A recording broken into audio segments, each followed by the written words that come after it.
Depois do método de Strava, eu não precisei nem de 90 dias para conseguir colocar todas as técnicas em prática. Foi basicamente de imediato, eu fui praticando e já consegui fazer todas tranquilamente e principalmente sem medo nenhum de realizar. Do Strava VET, eu demorei cerca de 30 dias para dominar as técnicas ambulatoriais. Através do método de Stravavete, eu consegui dominar os procedimentos que são listados na aula com no mínimo 30 dias. Não precisa de 90, precisa de no mínimo 30. É altamente eficiente. Então, depois que eu conheci o método de Stravavete, com uma semana, 15 dias, eu já conseguia ter muita segurança nos meus procedimentos ambulatoriais, né, que eu realizo na minha clínica. Então, é um método que reúne prática, reúne teoria, reúne técnica. Olá, Vetes! Sejam muito bem-vindos à imersão Vetflix. Para quem não me conhece, eu sou a doutora Fabíola, médica veterinária, especialista em clínica geral. E se você, Vet, chegou aqui, é porque deseja dominar os procedimentos ambulatoriais clínicos para atuar com segurança na clínica e nos plantões da vida em até 90 dias. E nessa semana eu vou te mostrar o caminho que você precisa seguir, mesmo que você esteja inseguro para atender seus pacientes e realizar as técnicas ambulatoriais. Tenha medo de perder o paciente por falta de prática ou não tenha feito muitos estágios práticos durante a graduação. E para lembrá-los, quem assistir às 3 aulas da nossa imersão vai receber um certificado no final. Vete, ter medo e insegurança é algo comum na veterinária. E eu sei disso porque eu já estive aí no seu lugar. E é horrível o sentimento de incapacidade. E eu tenho a certeza que após essa semana você saberá o caminho que precisa seguir para destravar o seu atendimento ambulatorial clínico e deixar para trás a sua insegurança. Antes disso, eu quero compartilhar com você a história de alguns vets que eram inseguros na hora de atender seus pacientes, mas após conhecer o passo a passo que eu estou prestes a te mostrar, dominaram os procedimentos ambulatoriais clínicos na rotina e no plantão, e tudo isso, vet, em menos de 90 dias. Tipo, incapaz. Era isso que eu me sentia. Eu me sentia incapaz de realizar qualquer procedimento. Eu ficava naquela situação ali de desespero. Tipo, quando eu formar, o que eu vou fazer? Então, eu não tinha segurança. Eu ficava numa situação mesmo de desespero. O que eu vou fazer quando eu me formar? Aquela situação, né? A gente chega em casa, realmente, uma situação de desespero. Tipo, meu Deus, o que eu fiz? Eu não vou conseguir ser uma médica veterinária. Não vou conseguir fazer os procedimentos. Eu fiquei em choque. E aí, depois do método, né, do método de Stravavete, eu consegui ter uma visão muito mais ampla, né, dentro da clínica, sonda nasoesofágica, citocentese, sondagem, que parece algo assim, besta, né, a sondagem, por exemplo, uretral, mas eu nunca tinha feito. E eu falei, meu Deus, o que eu vou fazer? Desobstrução uretral também, achava que eu nunca ia conseguir fazer. Depois do método, né, tudo fluiu. Que depois, acho que foi de uma semana, foi 2, eu já comecei. Depois do método, acredito que foi mais ou menos isso, uma semana. Que foi a primeira técnica de PAF e PAF que eu fiz. Foi realmente uma semana que eu fiquei bem feliz. Eu falei, meu Deus, eu fiz isso. Eu não imaginava fazer e eu fiz. Eu gosto muito de assistir esse relato, pois ele mostra o que eu desejo para você. Imagine que você está atendendo aí seus pacientes com muito mais segurança e sabendo exatamente o que fazer, sem aquele medo de errar. Deixando, inclusive, tá, vet, de encaminhar pacientes para outro colega vet por não saber realizar uma simples toraxentese, por exemplo. Ou fazer aquele diagnóstico equivocado que resulta em uma complicação ou até o óbito do paciente. Ninguém quer passar por isso, não é mesmo? E falando sobre essas situações, eu lembro bem do dia do meu primeiro plantão. Eu sei que a maioria de vocês que estão aqui comigo agora já passaram por isso. Quem não passou, logo mais vai passar. Ivete, eu entrei pro plantão com aquele mix de sentimento, tá? Muito feliz por estar ali, exercendo minha profissão, mas também muito insegura, Vete. Insegura, com medo de não saber conduzir os casos que iriam chegar para atendimento. E sabe por quê? Porque a faculdade nos dá as peças do quebra-cabeça, que são as disciplinas, né? Mas na hora da gente montar esse quebra-cabeça, juntando todas as informações, é que as dificuldades aparecem. E é aquela coisa, quando chega um paciente que a gente sabe conduzir o caso, realizar todos os procedimentos ambulatoriais é um alívio. A gente fala, ufa! Mas, ainda assim, lá no fundo, aquela insegurança prevalece. E a pergunta que nos fazemos é apenas uma: meu Deus, será que eu estou fazendo certo? E olha que esse seria o melhor dos cenários. Porque se aparecer um paciente que a gente não faz ideia do que fazer, aí não tem jeito. O desespero bate, começa aquela suadeira, o nervosismo, nossa perna começa a tremer, nós pegamos o celular, tentamos consultar o colega, abrimos o Google, ChatGPT e o tutor só ali observando. E o meu dia de viver esse mix de sentimento tinha chegado. Lembro como se fosse hoje. No meu primeiro plantão, esse pastor alemão aqui, que era renal crônico, estava internado comigo, porque a doença renal crônica havia agudizado. E eu fui passar a sonda uretral nele para poder monitorar a produção urinária. E a urina não retornou, Vete. Eu fiquei desesperada com a piora do quadro e resolvi comunicar à veterinária responsável pelo caso que o animal havia entrado em anúria. E por falta de preparo, eu não sabia como proceder. Então, ela foi até o hospital e simplesmente trocou a sonda uretral por uma sonda nasogástrica longa e a urina retornou. Eu fiquei extremamente envergonhada, porque eu percebi que ali era um erro meu por falta de habilidade prática. Eu fiquei muito envergonhada, porque eu percebi que a minha falta de habilidade prática, de conhecimento técnico e o raciocínio clínico prevaleceram naquele momento.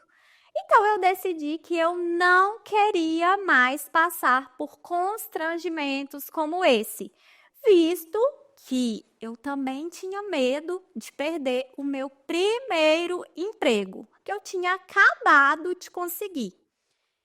Então, durante a minha graduação, eu fiz muito estágio na clínica de pequenos animais, fui monitora da disciplina de clínica médica por 4 anos, monitora de cursos, e eu assistia todas as aulas, tanto teórica quanto prática, gravava todas as aulas e depois eu transcrevia tudo em um caderno. E quando eu comecei a atuar como médica veterinária, eu tive que colocar a mão na massa. E foi aí que as dificuldades começaram a surgir. Eu tive dificuldade para realizar uma punção venosa, por exemplo, uma toraxentese, uma sondagem uretral e os demais procedimentos da rotina. E sempre que eu ia realizar, por exemplo, um acesso venoso, o catéter dobrava e eu não conseguia canular o paciente. Nas toraxenteses, por várias vezes, não foi uma, tá? Foi várias. o líquido não retornava ou o paciente descompensava e eu tinha que sair correndo para pedir socorro ao colega. E quando eu ia puncionar jugular, Vete, eu perdia a veia e eu tinha que puncionar a veia cefálica porque era mais fácil. E a partir desses erros, eu fui adaptando as técnicas e criando alternativas práticas que facilitassem a execução dessas técnicas. E isso aumentou muito, mas muito, a minha taxa de sucesso na realização dos procedimentos ambulatoriais. E, além disso, me trouxe segurança para realizar qualquer técnica.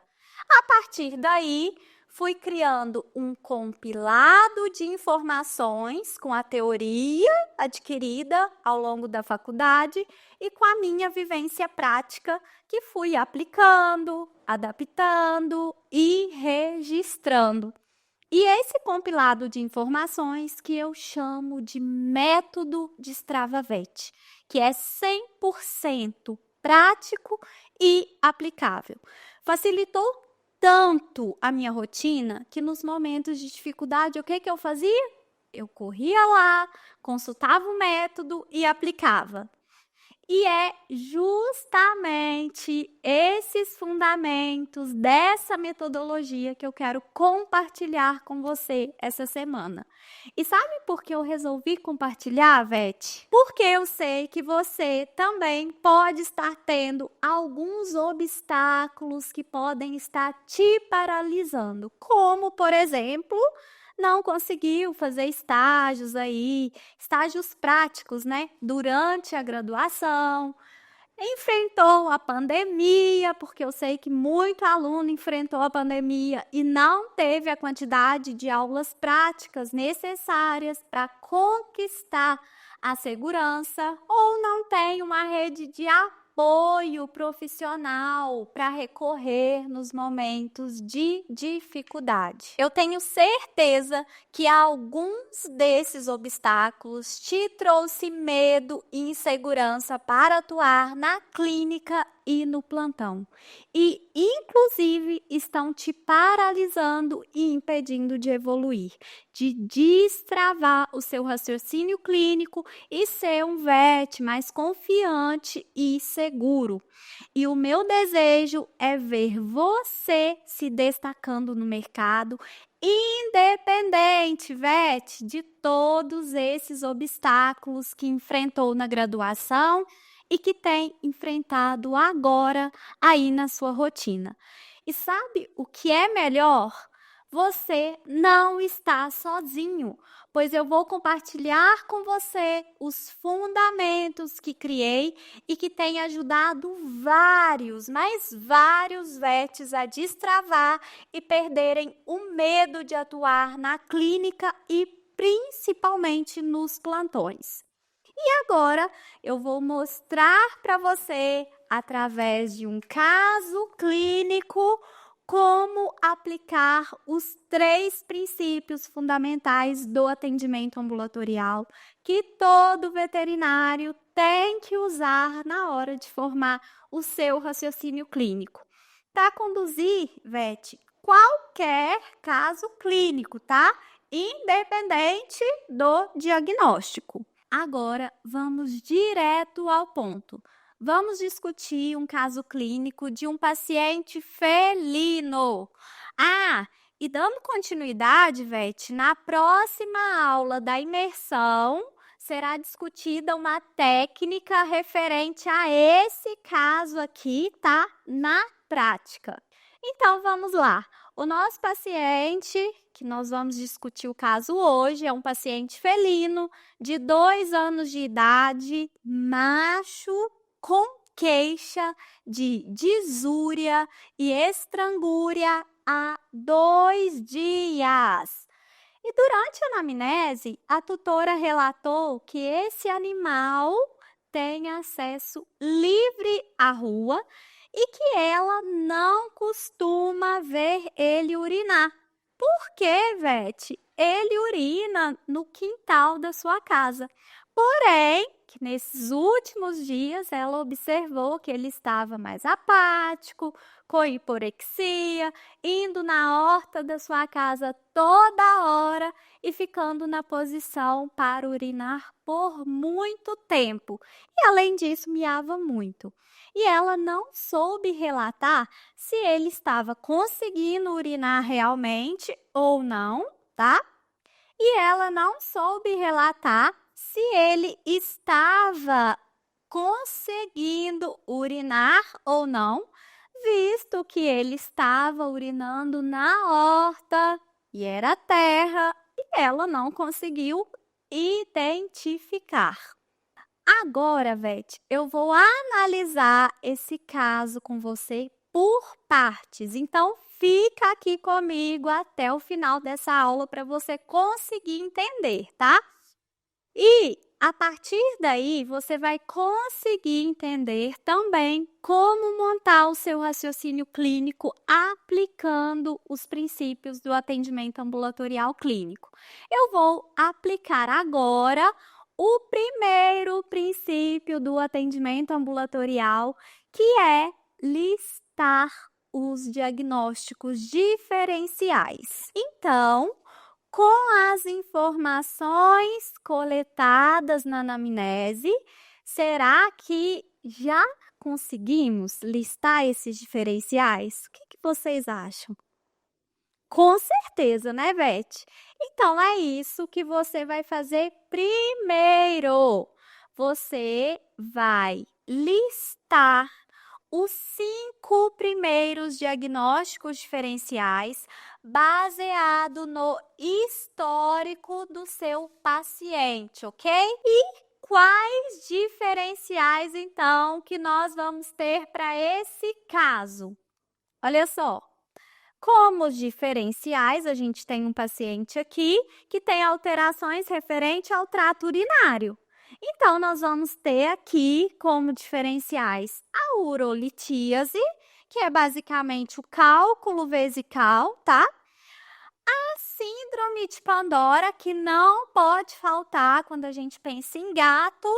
Geralmente, ela é causada pelo estresse crônico, né? Uma alteração sistêmica que leva a alterações no trato urinário, como, por exemplo, o estresse crônico, que é o que os estudos mais mostram aí pra gente.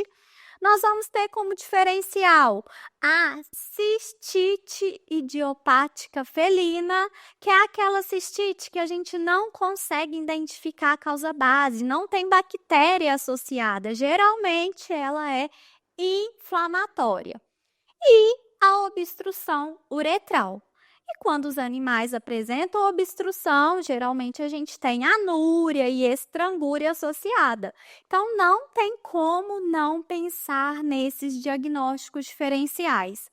E, pessoal, a gente não podia deixar de listar aqui a insuficiência renal aguda. Por quê? Porque geralmente ela está associada à obstrução uretral. Então, esses serão aqui os 5 diagnósticos diferenciais mais prováveis. Porém, agora nós vamos ter que colocar esses diagnósticos diferenciais em ordem.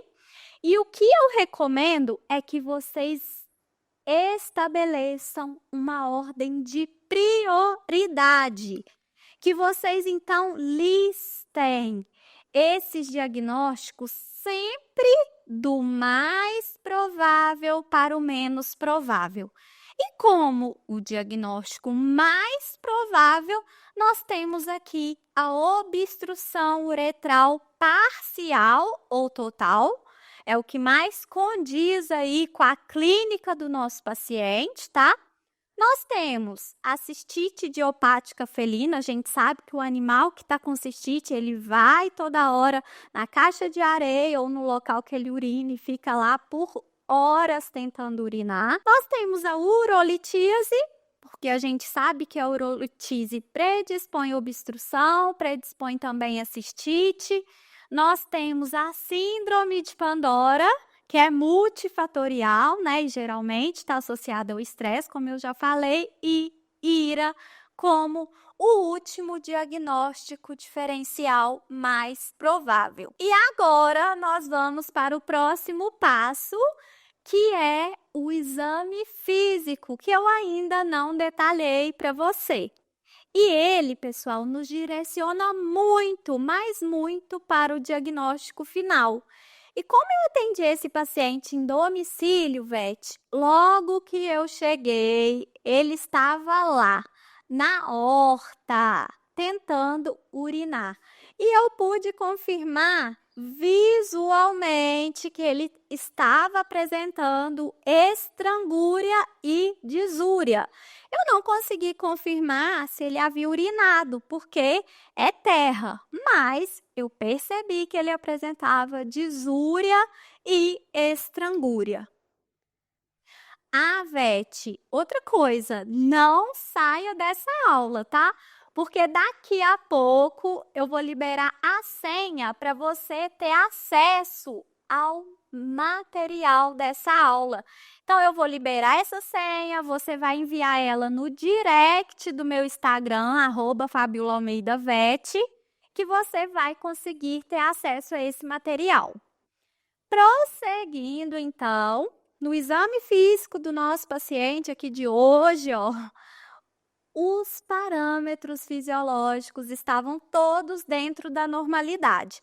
Porém, durante a palpação desse paciente, palpação da vesícula urinária, eu observei que ela estava repleta, que o paciente apresentava dor e que ela estava, olha aqui, de difícil compreensão.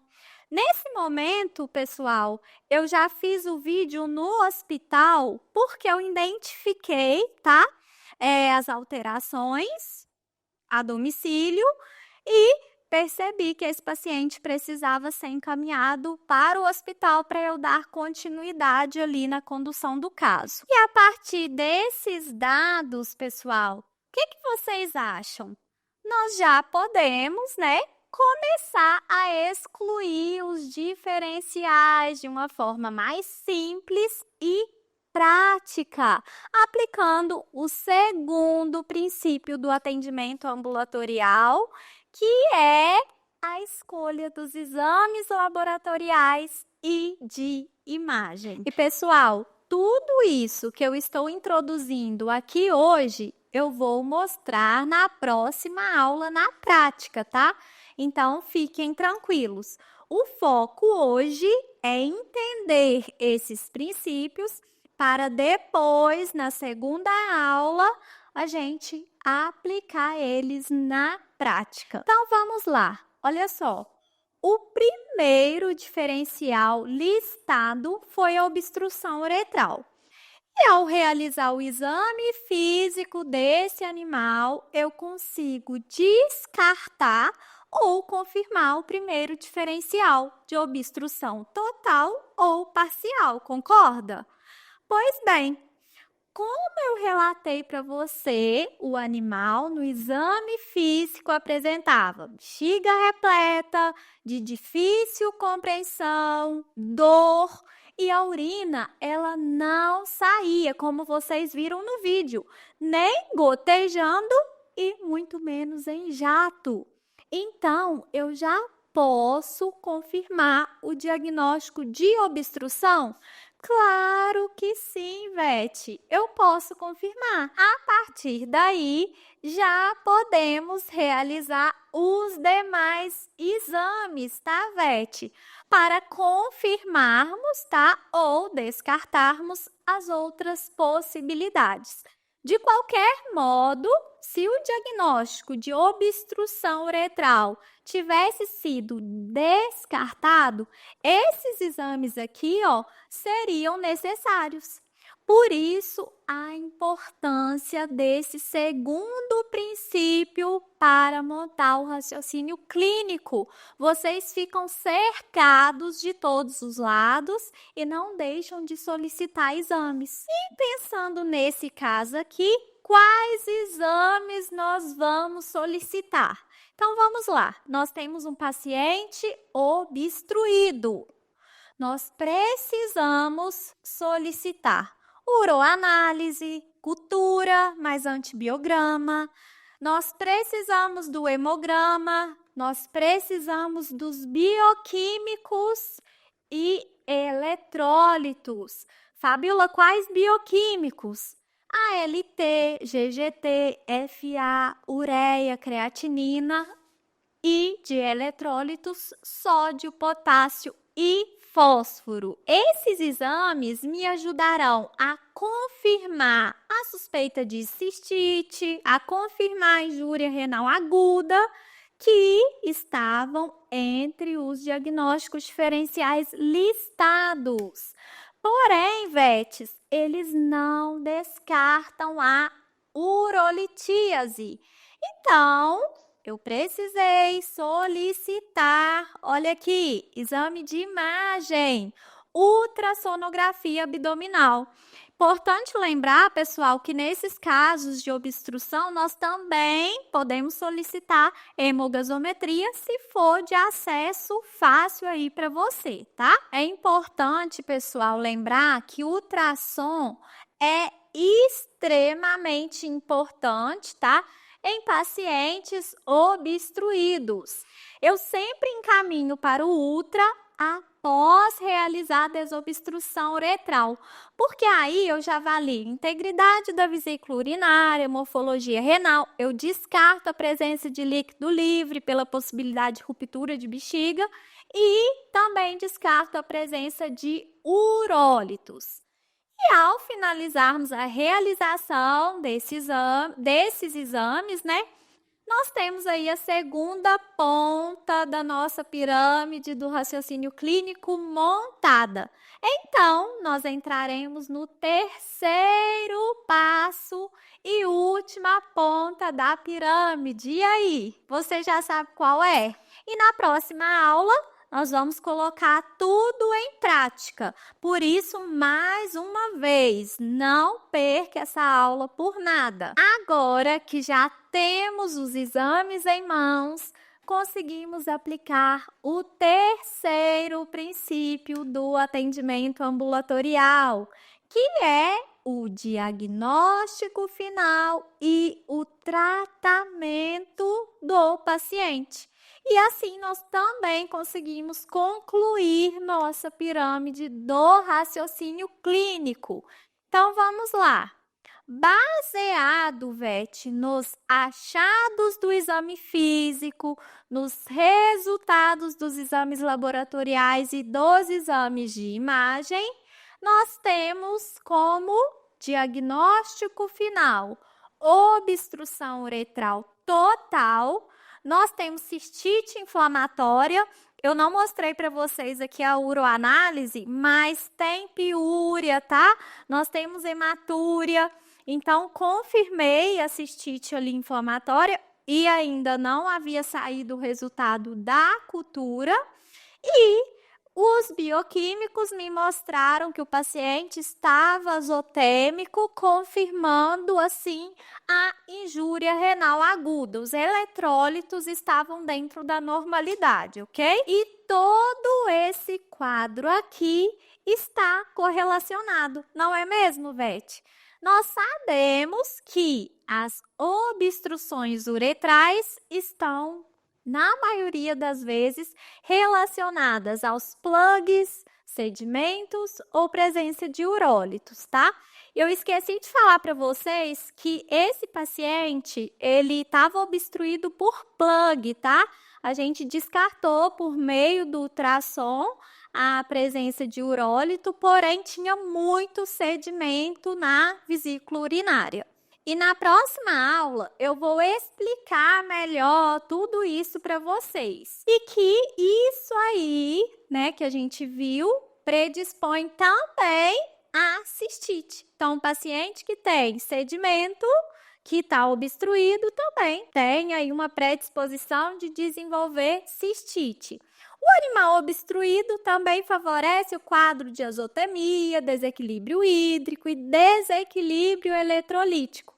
Por quê? Porque nós sabemos, né, que as principais complicações aí do gato obstruído é o quadro de azotemia e o quadro de hipercalemia, que inclusive pode causar o óbito do paciente. E agora, eu quero que você imagine que você está atendendo esse paciente, tendo como diagnóstico definitivo a obstrução uretral, a cistite e a injúria renal.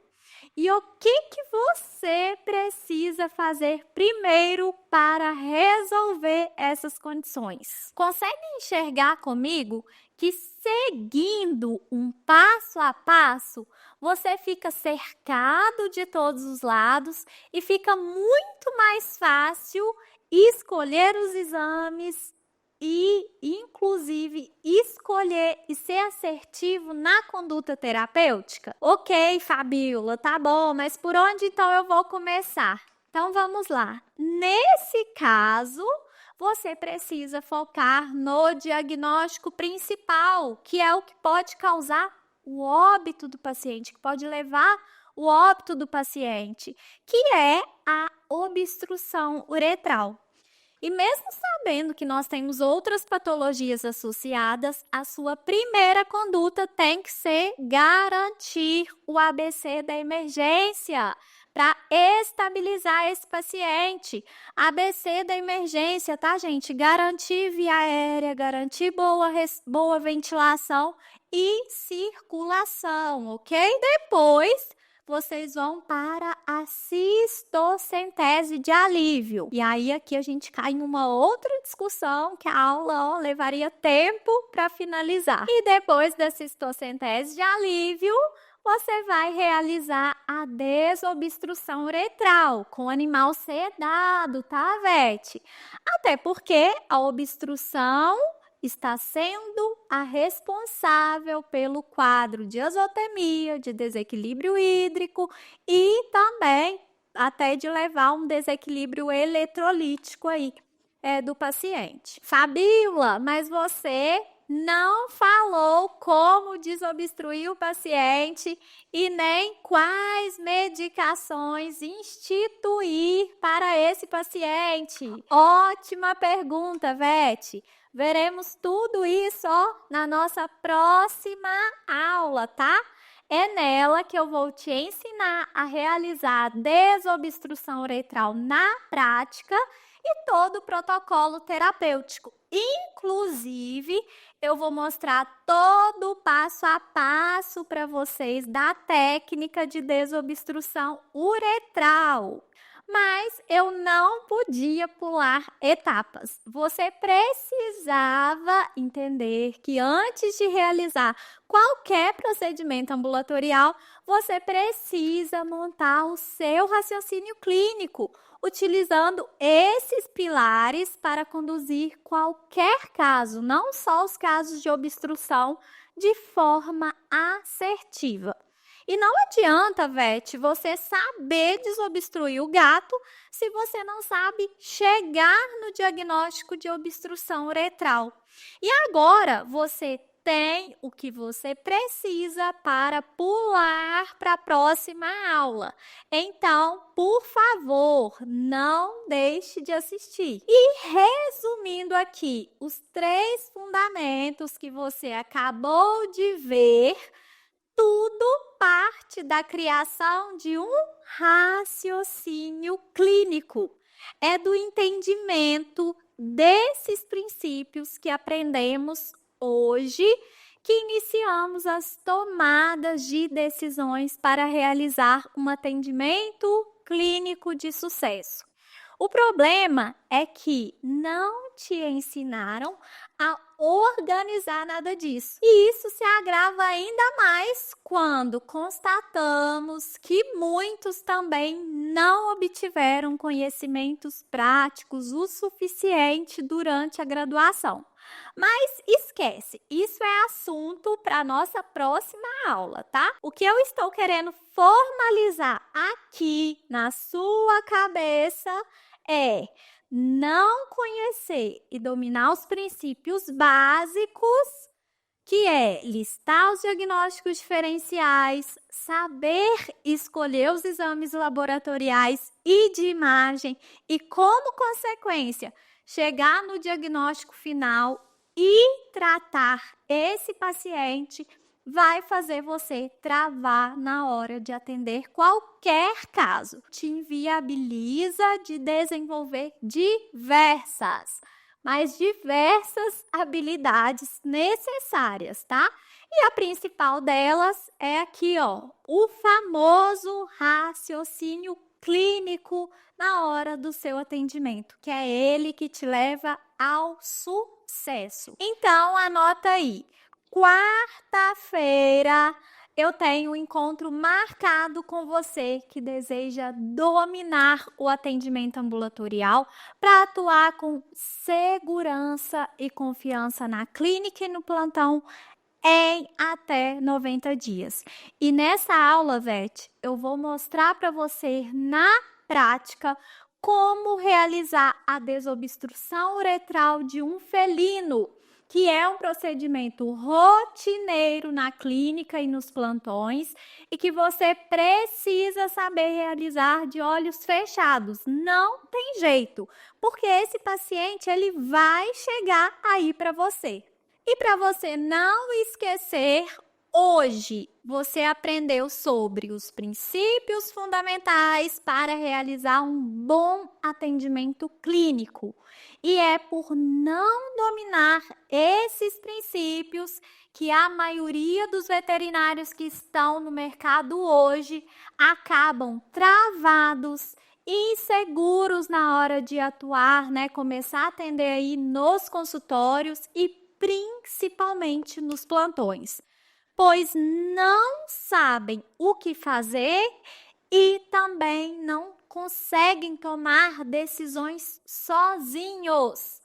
Agora, finalizamos nossa primeira aula. E eu agradeço a todos vocês, de todo o meu coração, que participaram. Um grande abraço para vocês e até quarta-feira.